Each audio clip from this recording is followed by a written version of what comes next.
Hello, everyone. Welcome to my show. Autumn is here, and today we are going to speak to Miss Nicole Mobley, and she's going to tell us about caregiving. We've asked so many questions about caregivers, about people who take care of their family, but we haven't spoken to a professional caregiver. So now we're going to have some insight from a professional point of view. Welcome to our show, Nicole. Hi. Thank you.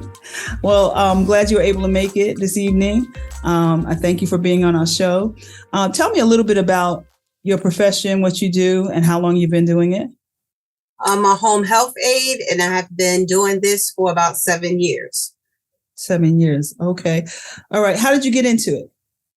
It's actually by accident. One of the members of my church asked me to help her with her mom, and 2 weeks landed for a year and a half. Wow. Okay. And then you liked it, and then I always look at the pros and cons. Like, do I really want to go into retail again? What kind of job I was looking for? And I found myself like, my father got sick, and then I wound up doing the same thing with him. Mm-hmm. So it was like, okay, maybe this is my calling. Oh, okay. So I talked to another church member, and she led me into doing it. Okay. Awesome. So, what kind of services do you provide? Okay. I basically do everything for the client that needs to be done. Some clients I have that's sufficient. They can do everything themselves. I'm just there to watch them, monitor them so they don't hurt themselves, or they have company. And then you have some clients that you're doing everything for. Okay. So it's a little different, it depends on your client. Depends on what he needs. Oh, okay. Okay. So I'm sure you have different types of clients where yes. you do. Are you allowed to do men and female? Yes, I have. Oh, okay. And so I'm sure there's different personalities and things like that. Yes. And, sometimes it might be difficult. So when you have any kind of issues with the actual client, where do you go for help? Like how does that happen? Who helps you? Who do you call? I call the agency, my supervisor, and let them aware of the situation, especially if it's a client that I don't want to go back to. I go to call them, let them know that I'm not going back to that client and the situation that happened, why I don't want that client anymore. And then it's just a process you have to go through. You got to go write it up, because if it's a difficult client for you, the client might be difficult for another aide. Okay. So, in general, what do you, when you say, I don't want to say any specifics about anyone, but in general, what do you mean as a difficult client? Is it like a personality thing, or is it that they won't do the things like you're supposed to give them medicine, they won't take it, they won't follow your instructions? No, more or less where the client is trying to make up things about you. Well, for instance, I had a client that I had a husband and wife I was dealing with. I worked with the wife for 3 days. I worked with the husband for 2 days. So I was in the house more than any other aide. And it got to a point when I'm with the husband, she tried to have me do more than I was supposed to do, versus when I'm with her. And it was getting to be a problem to where she was calling her family and telling her family I was trying to kill her because I mopped the floor. Same floor I mopped every week, but all of a sudden this day, I put something in the water. Oh, okay.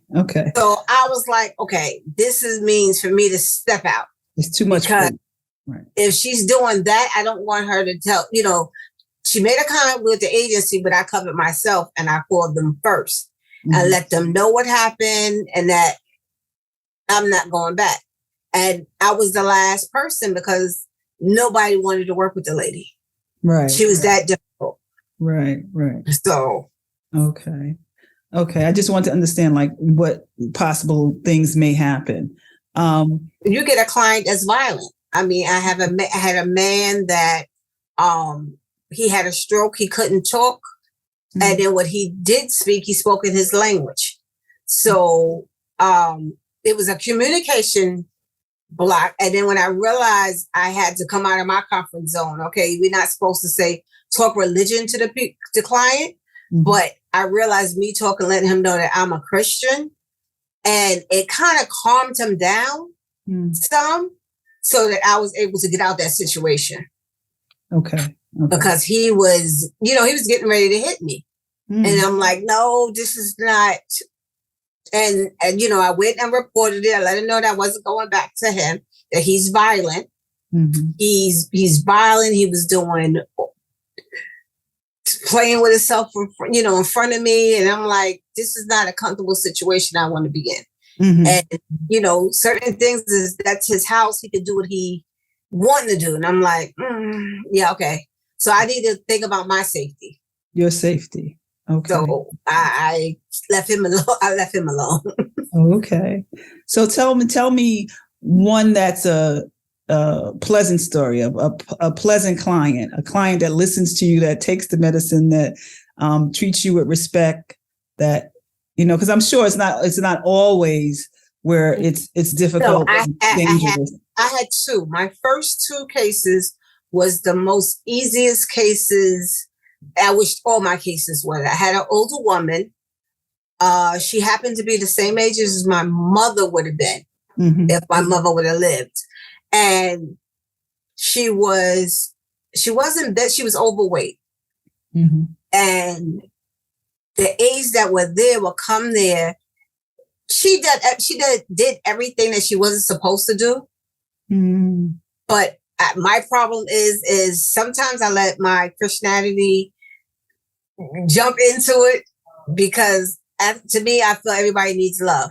If you don't have family around you, you're mean because you're lonely.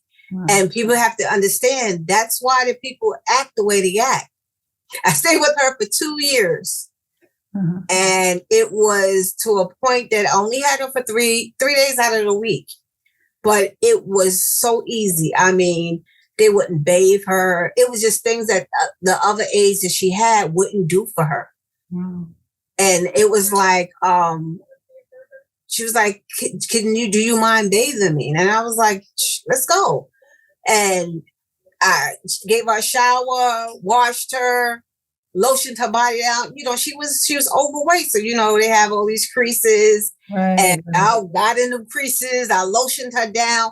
I mean, it was the first time I did it, she actually cried, because it was like her mother gave her a bath, a shower, and lotioned her down. And I'm like, nobody do this for you? She was like, no. She was like, they come and they sit down. They go to the store. If I send them to the store, but that's it. Nobody cook. She found out I'm from the South. I have the Southern background. So we were cooking up everything. She wanted neck bones, pig feet, whatever. We was cooking it. But she was lonely. Okay. And when she went to the hospital, it got to a point that she had an asthma attack, and she refused to let the paramedics take her until I got there. Okay. And I'm like, you need to go to the hospital. She was like, no, I'm not going unless you're here. And the paramedics called me and was like, where are you? Can you come now? Because she doesn't want to leave unless you're here. And that was the last time she went to the hospital. 3 months after that, she passed away. Oh, okay. And then I had another client, bedridden, a young girl. I don't know what was wrong, but her mother wasn't sure what was wrong, but she was in a wheelchair. And she was a sweetheart. Easy as her mother. I braid. I got daughters, so I knew how to braid. So I would braid up her hair for her, and her mother was like, "She let you braid it?" And I was like, "Yeah." She was like, "She would never let nobody touch her hair, just her mother." So it was the bond that she got used to me coming. If I'm sitting there, I'm not supposed to be on my phone, but I'm playing my games on my phone, and she would look at what I'm doing. So I would take her hand and let her play with the game with me, and just hear the sound of the bubble popping or something like that. But it was just like me being with family. Because after you've been with someone for so long, for 3-4 months. It's like being you there with them more than you home. Right, right. So holidays, we don't get holidays off. Oh no. No. Oh, okay. You have to beg for holidays. You have to beg for time off. Okay. So you're there for Thanksgiving, Christmas, New Year's, birthdays, all the time. So it's just like you have a second family. So it gets personal. Yes. Personal. Especially when they don't, it's bad, but you have clients that don't have family. Right. So it is, you're their family. Mm-hmm. So they look forward to you. So they look forward to seeing you. Yeah. Yeah. Yeah. So it's a care thing. So now you in that way, how do you keep it separate? Because if you're not taking care of somebody that's in your family, but you're taking care of someone and you're getting used to them and you're caring for them, so it's growing. Your relationship is growing. So how do you deal with that? Because sometimes these, like you said, they pass away, or they get sick, or it may be a loved one takes them to another area, whatever. You're no longer their assistant. So how do you deal with that, like that separation of this? It's hard. It's hard. I haven't had a client that that I had to separate myself from my feelings with them, because everybody that I have dealt with, we became family. So the older people that I dealt with were like my grandparents. So I treated them like my grandparents. I gave them the love, the care that I would do and that's how I look at some people as, how you want somebody to treat you. Right. I get old. I don't want nobody to treat me any kind of way. And so I give them the same love and respect as anybody, everybody should. So I really don't, I can't. I can't turn it off. And everybody tell me that's my problem. Because I don't turn it off. So you have a caring heart. Yes. But sometimes do you have to have a tough skin? Yes. Okay. Yes. Okay. There's plenty of times I wanted to go in the corner and cry. Because you can't let them see you break. But some of the things some of the clients do, it hurts you. They talk to you, you're nice to them and they're talking to you so mean. You're like, wait a minute. We were just having a nice conversation. What happened? You bipolar? Because you just switched. And that's what I have seen with clients is developing dementia and Alzheimer's. That's the hardest. It's, I feel bad for the ones that's by themselves and they don't have family. Right. But even the ones that have family, sometimes the family don't even want to be bothered. And that's sad. Wow. So it's a lot. Home health aides need to get paid more than what they do, because this job it's more than, you're really their caregiver. Right. And it's beyond what we supposed to do, but people don't understand what exactly we do. So you have certain guidelines and things like that. You have certain guidelines that you have to follow. Yes. Right? Each client has what they call a care plan. So the care plan is based on what the client can do by themselves, what they need help doing, and what they can't do at all for themselves. Okay. So a nurse comes in and evaluate the client before you get there. That's the first step of them getting into an agency. And some people need help with showering. Some people need help with, or they can shower by themselves. Some people just need, just a little assistance, just to be watched. You don't touch them, you just watch them, because they don't want you to shower them. So it's just different things. So keep them safe, but they're independent. Yeah, right. Okay. Yeah. Okay. So sometimes there are different conditions. Like, what other kind of illnesses that you may have dealt with? Are there? Well, we're not for one, because of this HIPAA law. The HIPAA law, we don't know. When you go into a client's house, you don't know what's wrong with the client. You don't? No, we don't. The health aides don't know. The agency knows, but the agency are not. They are not allowed to tell us. Really? Yes, the client has to be willing to tell you what's wrong with them, which is it's hard because some clients you have to take to the doctor. So how do you answer these questions that the client can't answer? How do you answer the questions if you don't know what's wrong with the client? Wow. So sometimes you have to be an advocate for them. Yes. That means that you have to know the things that they're going through medically. And because you're there longer. I had a client that I started dealing with her, and we go into the doctor, and the doctor's asking her. One thing I know I do a lot is I observe the client. Mm-hmm. I sit there, even when the client is sleeping, I sit there and watch how they sleep. Mm-hmm. I watch how they walk. How often do they go to the bathroom? Stuff that I'm not supposed to do, but because I had elderly grandparents, I know what to look out for. So one client, the doctor asked her, well, how often do you go to the bathroom? And she was like, not often. I don't go to the bathroom all the time. And I'm looking at her, I'm like, yes, you do. How often do you have to change your pull-up? And she was like, oh, he didn't ask that. Yeah. I was like, she can't get to the bathroom. But if it wasn't for me being there with her, they would have thought she was fine. Right. Yeah, you need to turn down the water pills. Give her half of the water pill instead of all the water pill. Even with them going with dementia, you have to see, are they forgetting things? Are they repeating themselves? Or, because for some reason, the system is messed up.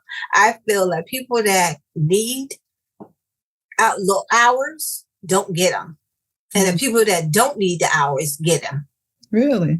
Yeah. So there's some regulations on who gets hours and who doesn't. Yes. Medicaid and things like that. I'm sure there's certain regulations. Yeah. So they have to go by. So the agency that you work for have to go by those regulations. It's not even an agency. It's the insurance. Oh, insurance. Okay. It's the insurance, and what I have within this past year, I have noticed with friends of mine that it is sad that you worked all your life. You retired, you have, now you can't do for yourself. So you need help. Mm-hmm. You're getting Medicare and you have this insurance. You can't get a home health aide. Mm-hmm. You can't get help in your house unless they're paying out of pocket. And these seniors don't understand that. Right. Because they're living on a certain budget. So now they're like, okay, if I give you $100, $200 a week, I ain't gonna have no money. Right. It comes to a thing that I had to, my in-laws are older, and I had to sit with them, both of my, retired transit workers. So it was easy with me to do my research with them to see if they happen to get sick, what are they eligible for? So I started calling the insurance company and seeing what would happen to them if they get sick. Mm-hmm. And they would have to pay out their pocket. Wow. See, that's what's one of the things that my show Autumn is here. We want to talk about things like that so people can be aware and try to plan things better. You think that you're set because you have good retirement or whatever, but medication and sicknesses, it's costly. Getting a home health aide, getting assisted living, all kinds of different things is very costly. And we're trying to put these things out there, let people know that so they can prepare ahead of time. Or, I don't know if they can choose a different insurance or whatever, but whatever they can do. You know what? It's not even the insurance. You have a pension. Mm-hmm. You're getting in your pension and Social Security. And according to them, that's too much money. That's too much. So you don't get Medicaid. You're not eligible for Medicaid, which will give you free. So you own a house. You didn't worked all these years to buy your house. You got this house, you got a car, you got this land, and you got to pay for it once you get old. Right. And then that wipes away all your savings. Yes. Yep. Right.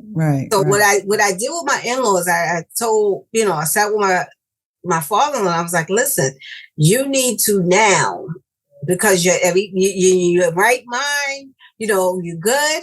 Let's start putting money aside for that, just for that, because it's going to come a time that you're going to have to use it.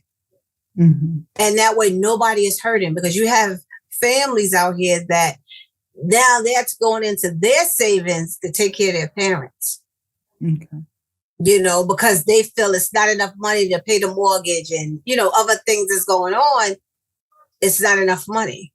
Right. So it's hard. It's hard. Yeah. Especially you have two parents.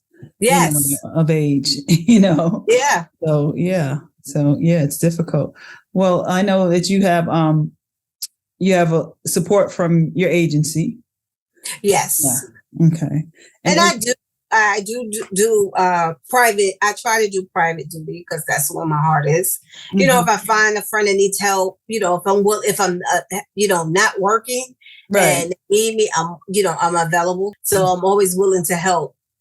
Mm-hmm. Somewhere, information. That's why I'm here. Wherever they need me for. Oh, okay. Well, you said that it's your calling. You think it's your calling. So since it's your calling, I definitely understand how you put the extra effort in. Because when something's your calling, it just seems like this is where you're supposed to be, and this is where you can help the most. Right. That's what you do. You're a giver. Yes. You're a giver. So you give. So with the system now, the things that are happening, what do you think could be better? The insurances. The insurance. Okay. I think they really need to find a way that everybody will have to go on Medicaid. You have Blue Cross and Blue Shield, you have GHI, you had all the years you're working. These insurances need to find a way that you want the people to stay with the insurance. So you need to find a way that if something happened to them, they're covered. Right. A lot of the insurances don't cover for aid. And a lot of agencies don't take other insurance. Outside insurance. They just only use Medicaid. Right. Yeah. Right. Instead of outside insurance. Yeah. I'm trying. And it seems like I went online I was going to do care.com. Mm-hmm. Mm-hmm. And it seems like care.com, they don't take insurance, but they do have aids. Mm-hmm. Mm-hmm. And that's where a lot of folks, wealthy folks, that's where they get their aids from. Okay.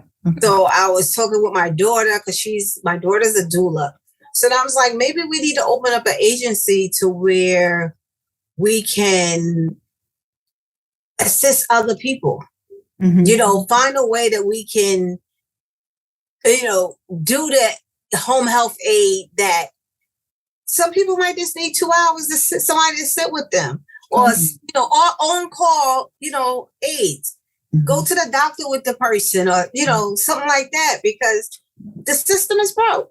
Right. It's really broke. Right. It is.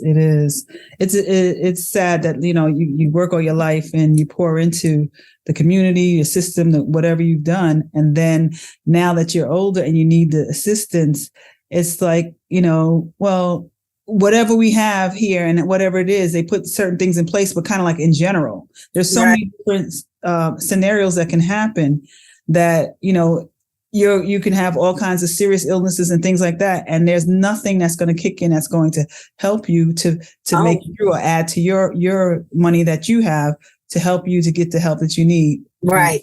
So yeah, there are things that should happen. I know the system is broken. Yeah. You mentioned something about families. I want to ask you, how is that? I know that there's some people who don't have families, and then you kind of become more to your client. What about when they do have families? do you find that families are participating and helping? Do they work with you? Do they, or do you see families that just kind of take their hands off? Or, what has been your experience? You have both. You have some people that have families that's overbearing.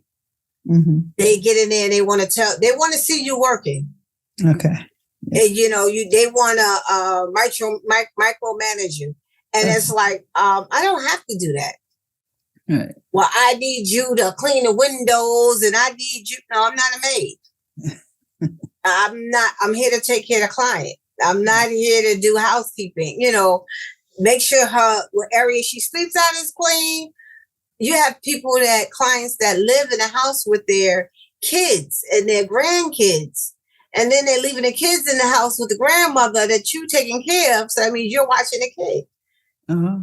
So you have the pros and the cons, Right. You have some, I have one client whose son,